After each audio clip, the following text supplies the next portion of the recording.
Bismillahirrahmanirrahim. Assalamualaikum warahmatullahi wabarakatuh.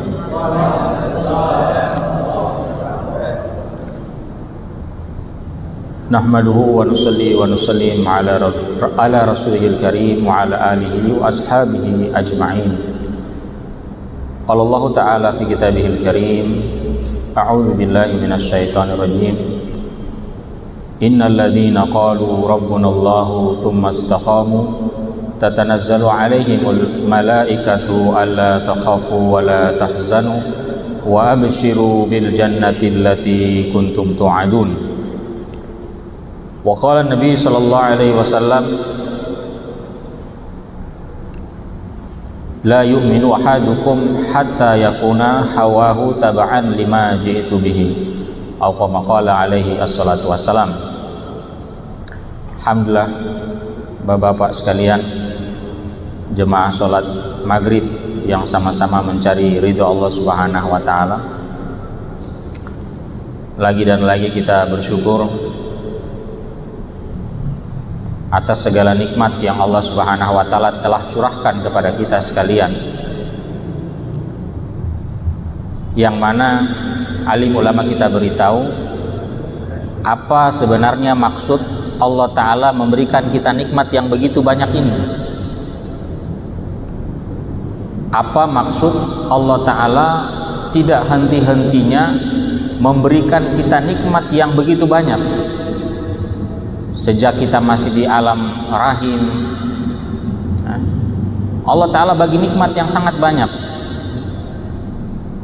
Apabila janin ini dia dalam iklim yang dingin, maka ketika dia diberi ASI dalam keadaan hangat. Kalau iklim panas, maka diberikan dalam keadaan yang sejuk. Allah Ta'ala telah membungkus ini janin ketika di dalam alam rahim, sehingga wajahnya dipelihara daripada najis yang ada dalam perut ibunya, kotoran yang ada dalam perut ibunya. Banyak nikmat Allah Ta'ala bagi ketika kita masih di alam rahim.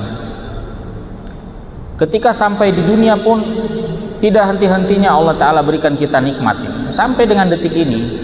Maka apa maksud Allah Ta'ala memberikan kita nikmat yang begitu banyak ini?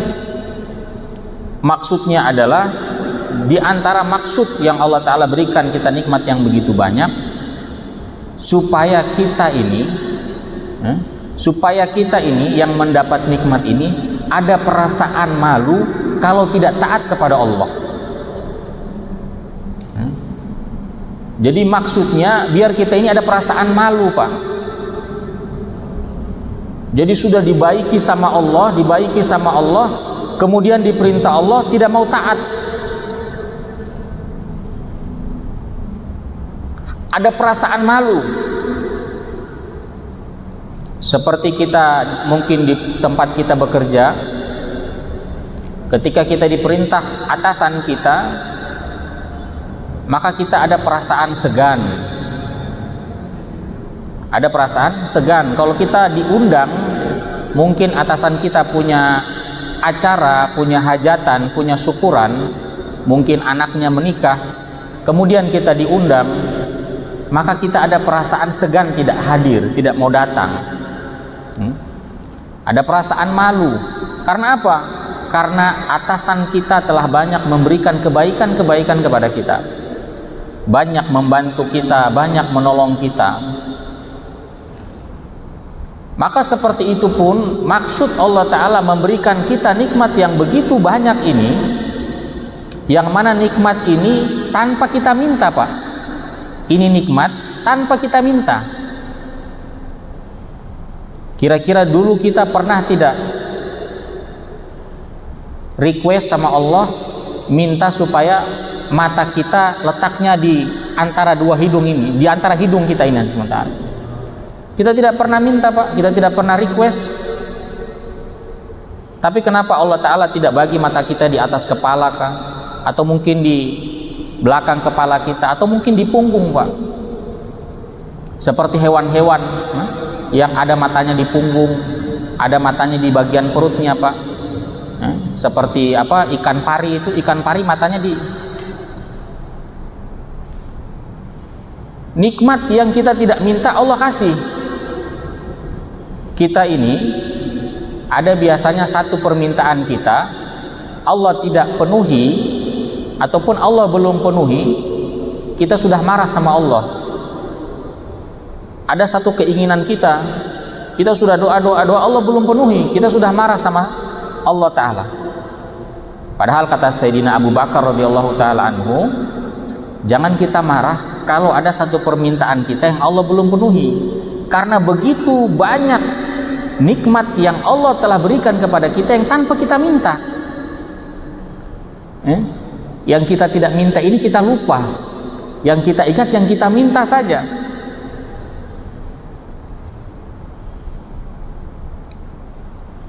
Maka jemaah sholat maghrib, bapak-bapak sekalian yang dimuliakan Allah Subhanahu wa ta'ala, maka inilah wujud bagaimana kita mensyukuri nikmat Allah. Wa amma bi ni'mati rabbika fahaddis. Cara mensyukuri nikmat Allah diantaranya itu dengan kita menceritakan kebaikan-kebaikan Allah. Kita ceritakan apa? Kebaikan-kebaikan Allah. Ini jemaah yang dimulakan Allah Subhanahu wa ta'ala, kebaikan Allah ini kita ceritakan. Kawan kita mungkin baru pulang dari luar negeri, dia berikan kita oleh-oleh souvenir dari luar negeri, entah itu jam tangan atau mungkin ikat pinggang atau mungkin sepatu. Maka kita akan ceritakan kebaikan kawan kita ini kepada saudara-saudara kita, orang satu rumah kita ceritakan. Ibu kita, bapak kita, istri, saudara, anak kita cerita. Tetangga-tetangga kita. Ada kawan saya itu baru pulang dari luar negeri, orangnya baik sekali. Selalu setiap kali dia ke luar negeri pasti dia bawa oleh-oleh sama saya. Pernah dia kasih saya jam tangan, pernah dikasih saya sepatu, pernah dikasih saya ikat pinggang, macam-macam dibawa oleh-oleh. Itu orang memang betul-betul baik. Kita bicarakan kebaikan-kebaikannya SWT. Tapi kira-kira Pak, bapak-bapak sekalian, kira-kira kita yang sudah berpuluh-puluh tahun hidup di dunia ini dan telah mendapat banyak kebaikan-kebaikan dari Allah, pernah tidak kita bicarakan kebaikan Allah kepada orang rumah kita? Pernah tidak kita bicarakan kebaikan Allah kepada istri kita, kebaikan Allah kepada anak-anak kita, kepada saudara kita, kepada tetangga kita, kawan kita yang hanya berikan kita oleh-oleh jam tangan saja kita bicarakan dia, kebaikannya kita bicarakan. Kita ingat terus, kita bicarakan terus kebaikannya. Padahal itu mungkin setahun sekali itu dia kasih kita hadiah, setahun sekali. Tapi Masya Allah kita ceritakan kebaikan-kebaikannya. Allah Subhanahu wa ta'ala setiap detik Allah Ta'ala mencurahkan nikmat yang tidak terhitung banyaknya kepada kita. Tapi apakah pernah kita bicarakan nikmat ini kepada anak istri kita hadirin?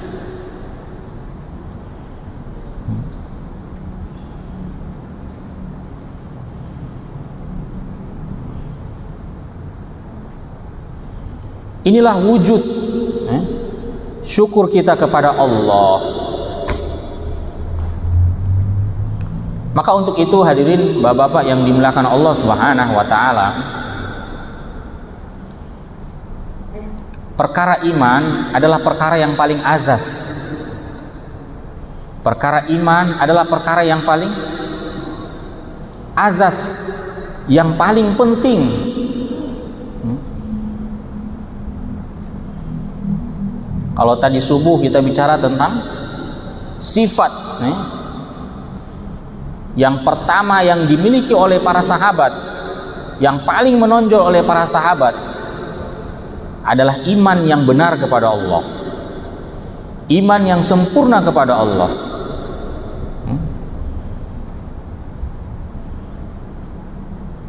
100% kepada Allah. Iman yang tidak ada tapinya, iman yang tidak pakai komanya. Allah Subhanahu wa ta'ala yang maha memberi rizki, titik, tidak pakai koma lagi. Kalau kita, perbedaan imannya kita dengan imannya para sahabat hanya beda di koma dengan titik, beda tipis. Kalau sahabat langsung titik, Allah Ta'ala yang maha memberi rizki, titik, selesai. Kalau kita, Allah Ta'ala yang maha memberi rizki, koma. Tapi akan tetapi bagaimana mungkin kita bisa dapat rizki kalau kita tidak usaha? Ada tapinya, Pak. Jadi bedanya iman kita dengan sahabat, beda di koma dengan titik saja. Jadi maksudnya ini bukan supaya kita ini berhenti usaha, tidak. Silahkan kita berusaha, silahkan kita berusaha dengan cara yang dicontohkan oleh baginda Nabi SAW, sesuai dengan syariat. Tetapi hadirin Allah SWT, keyakinan kita, Pak, keyakinan kita, yakin kepada Allah. Dahulu, Pak, di Mekah itu Imran bin Husain radhiyallahu taala anhu bercerita, kami dahulu ketika belum masuk Islam, kami punya keyakinan bahwasanya kami menyembah dua Tuhan. Kami punya keyakinan ada dua Tuhan. Pertama, Tuhan di bumi, yaitu 390 berhala, dan Tuhan yang ada di langit, yaitu Allah. Jadi orang jahiliyah dulu, Pak, makanya mereka kalau bersumpah mereka bilang wallah, wallah. Mereka punya keyakinan Allah Tuhan di langit dan 360 berhala itu Tuhan yang ada di bumi. Ada patung yang khusus untuk melancarkan mereka punya rizki. Ada patung berhala yang untuk supaya kalau orang yang baru menikah biar punya cepat anak. 360 berhala, Pak, dua Tuhan, kata Imran bin Husain. Yang mana keyakinan kami pada masa itu, Tuhan di langit apabila memutuskan suatu perkara yang berlaku di bumi ini, dia butuh persetujuan daripada Tuhan-Tuhan yang ada di bumi. Jadi kalau Tuhan di bumi tidak ACC, maka keputusan Tuhan di langit tidak akan berjalan. Jadi perlu kerjasama, Pak, Tuhan di langit dengan Tuhan yang di bumi. Makanya ketika baginda Nabi SAW diutus untuk mentauhidkan Allah, menafikan seluruh sesembahan selain Allah, maka mereka langsung tolak mentah-mentah. Apa mereka katakan? Bagaimana mungkin satu Tuhan bisa menyelesaikan semua permasalahan kami, sedangkan kami punya banyak Tuhan saja masalah kami tidak selesai. Kami punya banyak Tuhan, masalah kami tidak selesai. Bagaimana hanya dengan satu Tuhan cukup?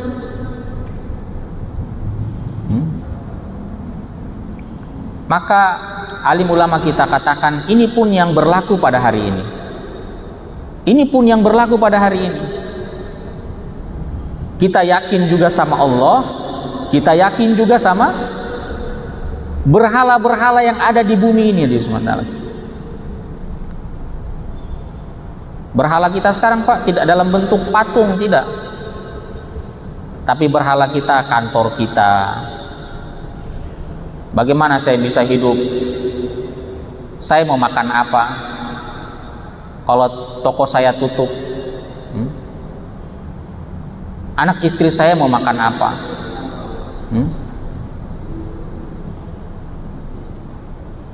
Kalau saya tidak minum obat, bagaimana penyakit saya bisa sembuh? Jadi Allah itu untuk menyembuhkan Pak harus musyawarah dulu dengan obat. Allah itu kasih rizki harus ada persetujuan daripada bos kita di kantor.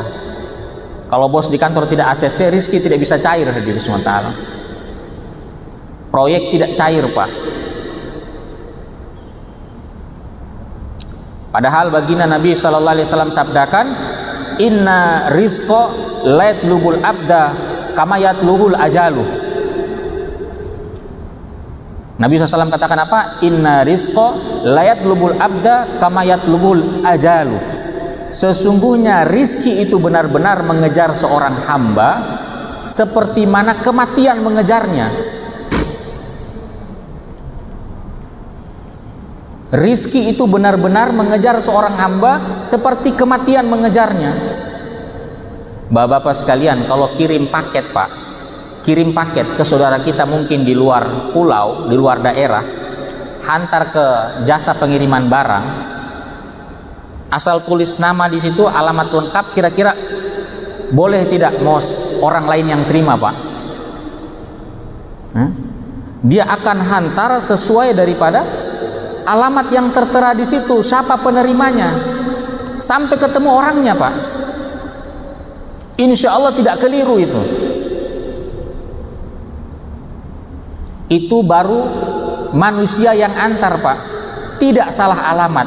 Rizki kita ini Pak yang antar malaikat tadi SWT. Kira-kira Pak, malaikat punya GPS itu bisa salah tidak di SWT? GPS-nya malaikat Pak. Kalau GPS-nya ojek online Pak, itu mungkin bisa error Pak. Mungkin paketnya habis, paket data habis, bingung Pak. Gimana ini mau cari alamat? Tapi kalau malaikat Pak, kira-kira gimana Pak? Bisa tidak malaikat salah cari alamat hadirin subhanahu?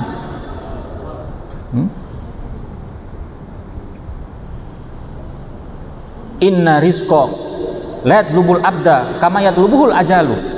Rizki itu benar-benar mengejar seorang hamba seperti mana kematian mengejarnya. Maka seperti mana kita tidak bisa lari dari kematian, maka seperti itu juga kita tidak bisa lari dari rizki. Kita tidak bisa lari dari kematian Pak. La yastaqdimuna as-sa'ata wa la yastakhirun. Ini namanya mati, tidak bisa dimaju, tidak bisa diundur Pak. Maka begitu juga dengan rizki. Nabi Musa alaihissalam diceritakan Pak, ketika Allah perintahkan untuk tinggalkan anak dan istrinya, maka Nabi Musa alaihissalam dalam hati dia ada perasaan namanya seorang suami memikirkan nasib istri dan anaknya kalau ditinggalkan di tengah hutan, kira-kira seperti apa istri dan anaknya. Maka Allah Ta'ala telah melihat isi hati Nabi Musa alaihissalam. Langsung Allah Ta'ala perintahkan, wahai Musa, sekarang pukul batu yang ada di hadapanmu itu. Maka ketika dipukul batu yang ada di depan Nabi Musa alaihissalam, batu tadi terbelah. Ternyata di dalam batu tadi ada batu. Allah Ta'ala perintahkan lagi, pukul lagi wahai Musa. Dipukul lagi, ada batu lagi di dalamnya. Allah perintahkan lagi, pukul lagi wahai Musa. Maka dari lapisan batu yang paling terakhir ketika dipukul, terbelah batu tersebut, di dalam serpihan batu yang kecil-kecil itu ada seekor ulat yang sedang memakan daun yang masih segar.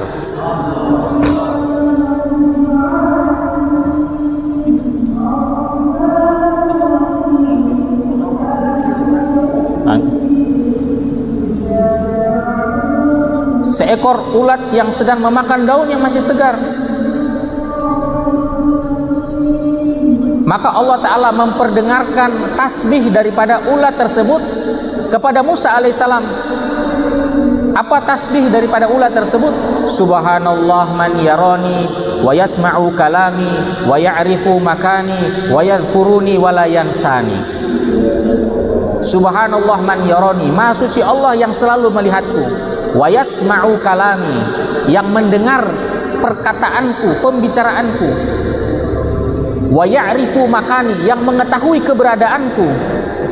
Wa yadhkuruni wa la yansani, yang senantiasa ingat kepadaku dan tidak pernah lupa kepadaku. Ulat Pak, Allah Ta'ala beri pelajaran kepada Nabi Musa alaihissalam, sedangkan ulat yang berada di 3 lapis batu saja Allah mampu memasukkan rizki ke dalamnya di SWT. Allah tidak perlu lobangi itu batu, tidak. Untuk memasukkan rizki ke dalam 3 lapis batu, Allah tidak perlu lobangi itu batu, tidak. Seperti mana Allah masukkan air, Pak, di buah kelapa itu, Allah tidak perlu lobangi itu batok kelapa, Pak. Kalau dengan logika kita perlu lobang dulu, selang bisa masuk air. Tapi kuasanya Allah tidak perlu itu, hadirin sekalian. Allah tidak perlu itu, Pak. Allah Ta'ala ingin beri pelajaran kepada kita sekarang ini. Kisah ini buat kita bisa ambil pelajaran. Untuk memasukkan rizki ke dalam rumah kita tidak perlu pintu rumah terbuka, Pak. Tidak perlu jendela terbuka di Sumatera. Seperti mana batu, Pak. Batu itu tidak ada pintunya, tidak ada jendelanya. Allah bisa memasukkan rizki ulat di dalam 3 lapis batu di Sumatera. Hari ini, Masya Allah, istri kita tinggal dalam rumah, pintu masih bisa dibuka, tidak terkunci, masih ada jendela bisa terbuka, masih ada ventilasi, banyak lubang-lubang yang bisa dimasuki, Pak. Itu pun kita masih khawatir anak istri kita tidak bisa makan, hadirin sekalian.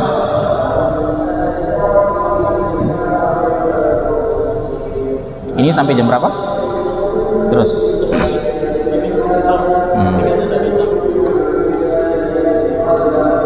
Azan jam berapa azan? Belum. Inilah yakin yang diinginkan. Inilah yakin yang diinginkan oleh Allah Ta'ala. Aminu kama amanan nas. Allah Ta'ala firmankan dalam Al-Quran, aminu kama amanan nas. Berimanlah kamu seperti imannya manusia. Manusia yang dimaksudkan tersebut adalah para sahabat Nabi SAW. Jadi iman, Pak, iman yang laku nanti dikubur, Pak. Iman yang laku nanti dikubur itu imannya para sahabat. Kalau kita, Pak, ke luar negeri, mau ke Malaysia, mau ke Singapura, kita bawa uang, Pak. Uang kita bawa, Pak, miliar-miliar. Di sana tidak laku, Pak. Kecuali kita sebelumnya kita bawa ke money changer dulu. Kita tukar uang kita dengan tempat tujuan kita, Pak. Malaysia ringgit, Singapura dolar Singapura, Brunei dolar Brunei. Baru bisa ada nilainya, baru laku, Pak. Maka begitu juga di Sumatera, dikubur nanti, Pak, di akhirat nanti yang laku ini imannya para sahabat tadi di Sumatera. Maka sebelum kita sampai di kubur, Pak, iman kita ini harus kita tukar seperti imannya para sahabat. Aminu kama amanan nas. Ada orang Arab, Pak, cerita dalam Al-Quran. Allah Ta'ala cerita orang Arab datang kepada Nabi SAW. Qalatil a'rabu amanna. Kemudian dia katakan, wahai Rasulullah, saya telah beriman. Saya telah beriman. Nabi SAW diam, tidak menjawab, Pak. Datang malaikat Jibril menjawab pernyataan orang Arab Badui tadi. Apa yang dikatakan? Kullam tu'minu walakin qulu aslamna. Kullam tu'minu, wahai Muhammad, katakan kepada orang tadi yang ngaku-ngaku sudah beriman itu, kullam tu'minu, kamu itu belum beriman. Walakin qulu aslamna, tapi katakanlah aku itu baru Islam. Baru Islam, Pak, belum beriman. Belum iman, Pak. Walam yadkhulu iman fi qulubikum. Karena apa? Karena iman kamu itu belum masuk ke dalam hati kamu, baru sekedar di lisan, Pak. Iman kita ini, Pak, baru sekedar di lisan, belum masuk ke dalam hati di Sumatera. Kalau iman, Pak, sudah masuk ke dalam hati, maka kekurangan sedikit amal agama ada perasaan sedih. Sahabat Nabi SAW, Pak, kekurangan sedikit saja amal agama ada perasaan sedih. Kalau tertinggal sholat, Pak, tertinggal takbiratul ula bersama imam, itu berkabung selama 3 hari, Pak. Sedihnya 3 hari, Pak. Kalau tertinggal rakaat, 1 rakaat itu bisa berkabung sampai 1 minggu. Kalau kita, Masya Allah, memang sengaja supaya ditinggal di Sumatera. Bukan sengaja tertinggal, Pak, sengaja ditinggal. Masih bisa tidur enak, makan enak, masih semua bisa enak, merasakan nikmat, Pak. Kalau sahabat tidak di Sumatera. Ini iman kalau sudah masuk ke dalam hati di Sumatera.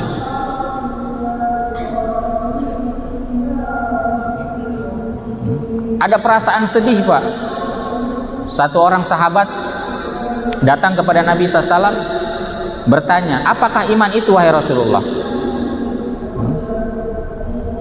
Nabi SAW katakan apa?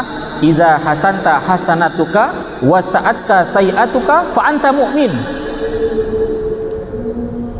Nabi SAW menjawab, apabila amal baikmu membuatmu senang, membuat hatimu bahagia, iza hasanta hasanatuka wa sa'atka sayi'atuka, dan apabila amal burukmu membuat hatimu sedih, hatimu susah, fa anta mu'min, kata Nabi, maka kamu adalah orang beriman.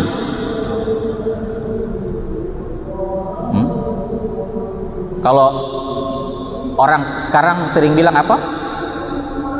Senang lihat orang susah, susah lihat orang senang. Kalau ada orang lagi bahagia, hati kita susah. Lihat orang lagi susah, kepayahan, hati kita senang.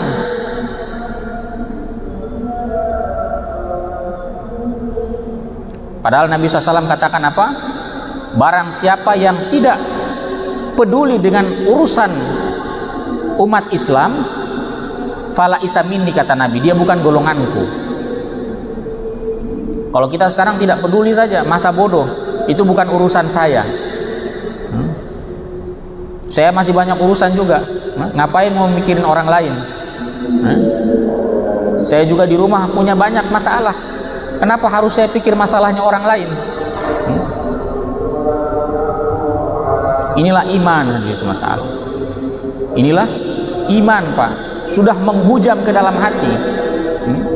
Jadi tidak sesimpel selama ini kita punya pikiran, ya sudah, saya ini sudah beriman.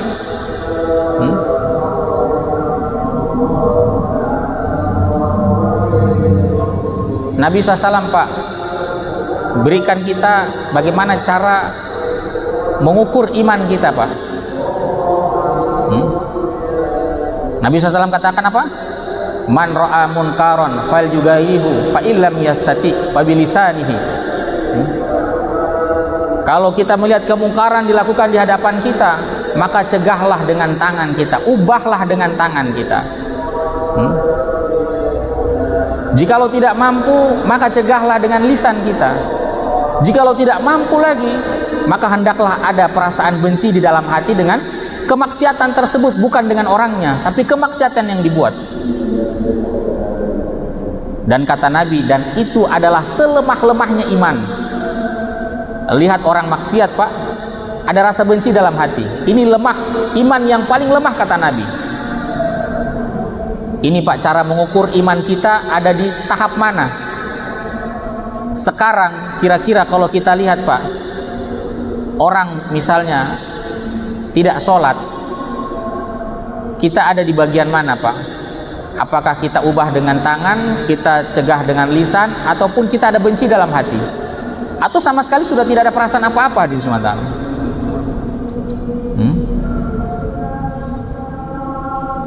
Kira-kira iman kita bagaimana, Pak? Iman seperti ini yang mau kita andalkan nanti untuk menghadapi pertanyaan di kubur yang sangat dahsyat tadi, Sumatera. Yang mana Nabi SAW katakan, sekiranya tidak ada azab nanti di kubur, tidak ada azab di mahsyar, tidak ada azab di sirat, tidak ada azab.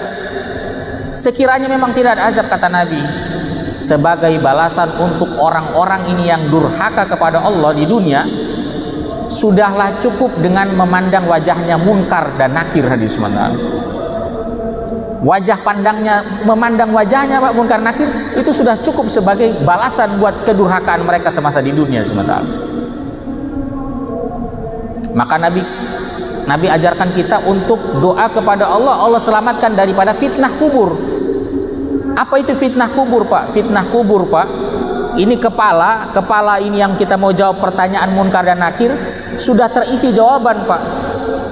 Tapi ketika sudah berhadapan dengan munkar dan nakir Pak, buyar semua jawaban hadis sementara.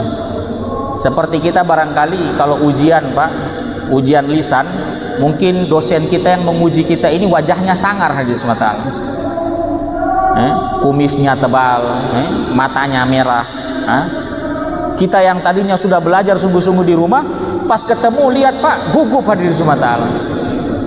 Hilang semua yang kita pelajari, hilang Pak. Itu baru orang Pak, baru dosen kita, baru guru kita Pak. Apalagi munkar ini hadis sementara, munkar nakir Pak. Kata Nabi, matanya itu api hadis sementara, suaranya seperti halilintar Pak, guntur. Giginya seperti tanduk sapi hadis sementara.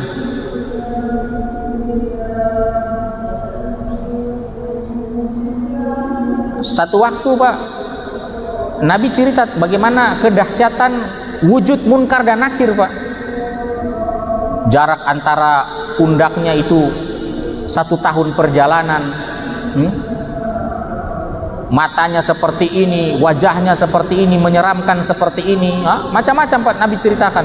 Ketika itu ada Sayyidina Umar. Sayyidina Umar. Apa Sayyidina Umar katakan? Wahai Rasulullah, kalau wujud munkar seperti itu dan keadaan iman saya ini nanti dikubur sama seperti iman saya sekarang, itu sudah cukup buat saya wahai Rasulullah. Datang malaikat Jibril Pak, tidak, langsung datang malaikat Jibril cerita sama Rasulullah, wahai Rasulullah, sesungguhnya sahabatmu Umar itu ketika nanti dikubur, datang malaikat munkar nakir, beri pertanyaan, marrobuka, siapa Tuhanmu? Maka Umar menjawab dengan tenangnya, Robbi Allah, Tuhan saya Allah. Lalu siapa Tuhan kalian berdua? Sayyidina Umar tanya balik sama munkar nakir Pak, siapa Tuhan kalian berdua? Hadis mata. Ini imannya Sayyidina Umar hadis mata. Imannya Sayyidina Umar Pak. Kalau kita Pak, diinterogasi di kantor polisi saja Pak, dibentak-bentak, itu mungkin sudah terkencing-kencing hadirin sementara. Terkencing-kencing Pak. Gimana nanti dikubur hadirin sementara?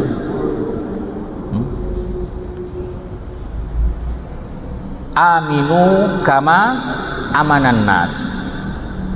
Maka sebelum kita sampai di kubur Pak, kita harus tukar iman kita seperti imannya sahabat.